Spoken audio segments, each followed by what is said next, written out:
जैसा कि आप सभी जानते हैं कि अक्षय तृतीया का दिन बहुत खास होता है। इस दिन आप कुछ भी कार्य कर लीजिए, अनंत काल तक इसका पूर्ण फल प्राप्त होना तय है।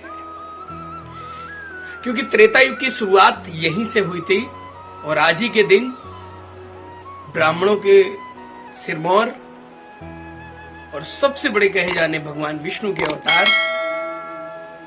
परशुराम जी का जन्म इसी दिन हुआ था। अपने आप में ये ऐसा काल है। और एक कथा और प्रचलित है, जब सुदामा भगवान कृष्ण से मिलने गए थे, तो उन्होंने जो मुट्ठी, जो सूखे से चावल थे, जो सुदामा के पास देने के लिए भी उस पोटली में कुछ नहीं था, तो उन्होंने जो वो मुट्ठी भर के चावल खाए थे और उससे उन्होंने दोनों लोक उनके नाम कर दिए और तीसरी बार में माता लक्ष्मी ने रोक दिया। तो ये कहानी भी हमें ये बताती है कि अगर हम अपनी पूरी श्रद्धा ईमानदारी से भगवान विष्णु का उस दिन आराधना करते हैं, पूजन करते हैं, पाठ करते हैं और हम ये सोचते हैं कि हे भगवान विष्णु, हे नारायण, हे श्री हरि, हमारे जीवन से समस्त प्रकार के कष्टों को आप दूर करिए, तो निश्चित तौर से वो सुनते हैं। आपके पास भी जो कुछ हो रूखा सूखा, उस दिन वो समर्पित अवश्य करें, परंतु मन में श्रद्धा पूर्ण होनी चाहिए, इसमें कोई कमी नहीं होनी चाहिए। साथियों, इस दिन आपको एक जो पीतल का होता है, एक पात्र होता है, लोटा ले लीजिए, कटोरा ले लीजिए। फैला हुआ कटोरा हो तो बहुत ही शुभ है, स्वास्तिक बना हो तो अति शुभ है। ऐसा एक कटोरा ले लीजिए और इसमें आधे भाग में, मतलब इस प्रकार से आपको करना है कि उसमें 4 भाग बनाने हैं। जैसे स्वास्तिक के 4 कोने होते हैं, ऐसे ही करके 4 भाग करने हैं। कैसे? एक प्लस के आकार का एक आकृति बनाइए और एक भाग चावल का, एक भाग सूखे धनिया का जो माता लक्ष्मी को अत्यंत प्रिय है, और एक भाग केसर का, थोड़ी मात्रा में हो लेकिन लेनी अनिवार्य है, और एक भाग हल्दी का।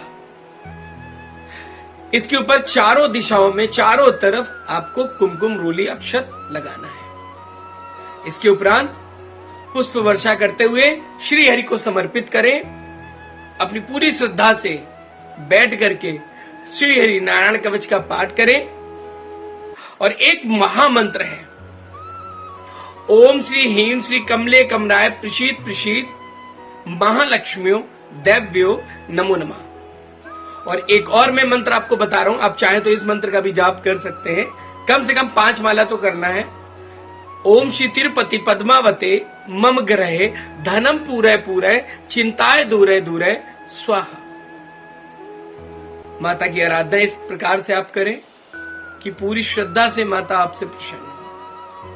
अगर आप किसी गंभीर बीमारी से जूझ रहे हैं, आपको लगता है कि आप बहुत परेशान हैं, तो उस दिन आपको कम से कम 5 से 11 लोगों को कुछ दवाइयां जो जरूरतमंद हों उन्हें जरूर दान करनी चाहिए। अब दवा ऐसे तो नहीं कि आपने ली और दान कर दी।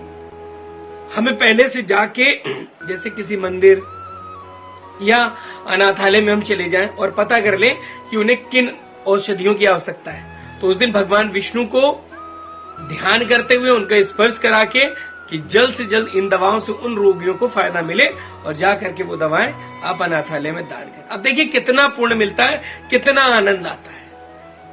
और कहते हैं ना कि जब आप नेकी करते हैं तो परमात्मा स्वयं आपके सामने, आपके साथ खड़ा हो जाता है। तो 19 अप्रैल 2026 का अति महत्वपूर्ण दिन बिल्कुल मत भूलिए।